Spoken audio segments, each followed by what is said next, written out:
response of patients suffering from severe depression to antidepressant, and these first achievements were summarized in a recent article in Nature. Another interesting example which deals with asthma, and we heard this morning that asthma is still represents a major disease burden in our countries. In these projects, companies again are working together to share data that they gather in previous clinical trials, and they do so by developing new bioinformatic tools. And interestingly, these companies identified the need to have a honest broker which will help to analyze the data in a neutral fashion. And indeed, it's in this case the King's College in London, which is in charge of the analysis of the data provided by different pharmaceutical companies. And one output of this was already the production of new definition of patients suffering from severe refractory asthma. Patients' organizations are on board of this project, and it is quite interesting to hear what asthmatic patients are telling about this project, because they realize that a better definition, a better stratification of their disease is critical in order to adapt the treatment to the individual needs, to tailor anti-asthma therapies. We have also projects which deal at drug safety. Perhaps you are aware of the fact that many drugs are endowed with unwanted effects on the heart. They might modify, for example, the cardiac treatment, and this is a limitation to many treatments. So far, in order to assess the action of a drug on the heart, it was necessary to take advantage of studies on animals, and when those studies were favorable, then the drug was given for the first time in humans, obviously under close cardiac monitoring, meaning that you had to expose animal and human beings to the drug to assess the effect on the heart. In this consortium, the investigators succeed to develop an in silico model only based on bioinformatics, on computers, in which by simply entering the formula of the compound in the computer, you can simulate the action of this compound on the heart.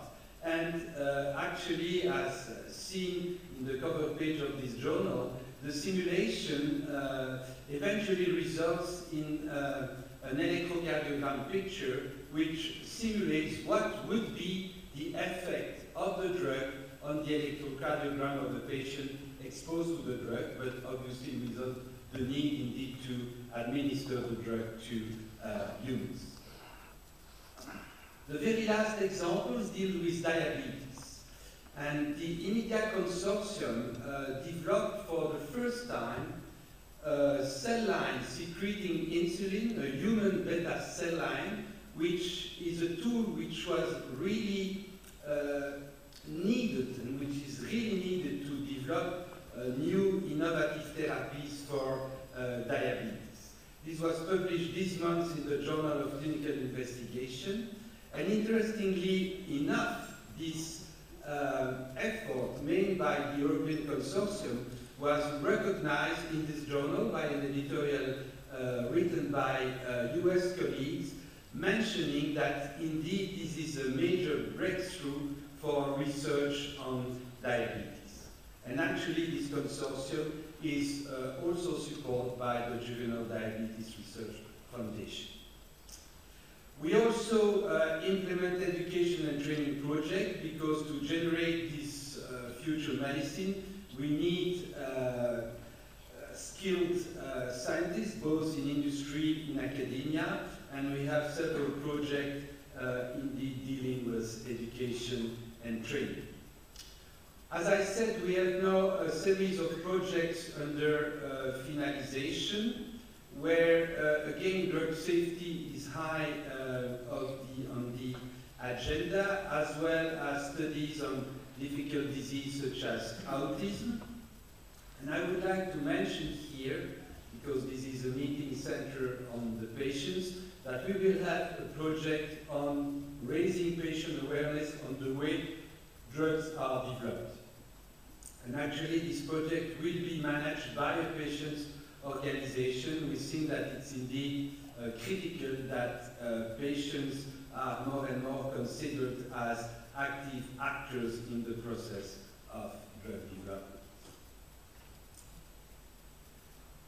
What about the future? We recently revised the scientific agenda of this public-private partnership, which will remain centered on priorities corresponding to the needs of the patient as well as to the needs of the pharmaceutical industry. And I would like here to emphasize what would be a key priority for the future, which will be to develop new taxonomy, new classification of disease. If you think about disease like Crohn's disease, Alzheimer's disease, Parkinson's disease, these diseases are qualified by a name. In fact, we now know that these diseases are heterogeneous and that we need a much better understanding of their molecular basis in order to develop new treatments. So these basic studies classically were based on animal models. Now, for the last years, we realized that rare disease could be considered sometimes as the best models for much more frequent disease. I have no time to go into details, but I would like perhaps still to emphasize that a new drug which is used for rheumatic disease, for gout, has been first approved in a very rare disease, which is the Muckle-Wells syndrome, which is a rare form of inflammatory disease, and a drug which is now also very much used in rheumatoid arthritis. This tocilizumab was first developed in a rare malignant disease or pre-malignant disease, the Castleman disease. So we think that indeed, besides what has been discussed, we should also consider that rare disease might be very important to develop innovative drugs to more common disease. So just to finish this brief overview, I would like to emphasize two major projects which will be implemented in the near future in the context of IMI. First, the building of a new medical information network, very much in line with what has been said about the importance of new IT tools in sharing medical information. And this project, which will benefit from a total budget of around 50 million euro, will focus on different disease areas, but we will start with Alzheimer's disease as well as obesity in adults, but also in children. And indeed, we hope to use this new framework to tailor a new therapeutic approach to pediatric disorders. Stem cells will also be high on the agenda, and stem cells can be very important tool both to assess drug efficacy and drug safety. And there, one of the important approaches that will be followed will be to use stem cells from patients suffering from well-identified diseases in order to develop new tools to evaluate potential therapies for these disorders. So I will end with this slide mentioning that I think that in a relatively short period of time, this public-private partnership already demonstrates that by bringing together key stakeholders, it's possible to really move forward the whole process of drug development. So we are confident that this is the right approach, especially to restore the competitiveness of Europe in the health sector.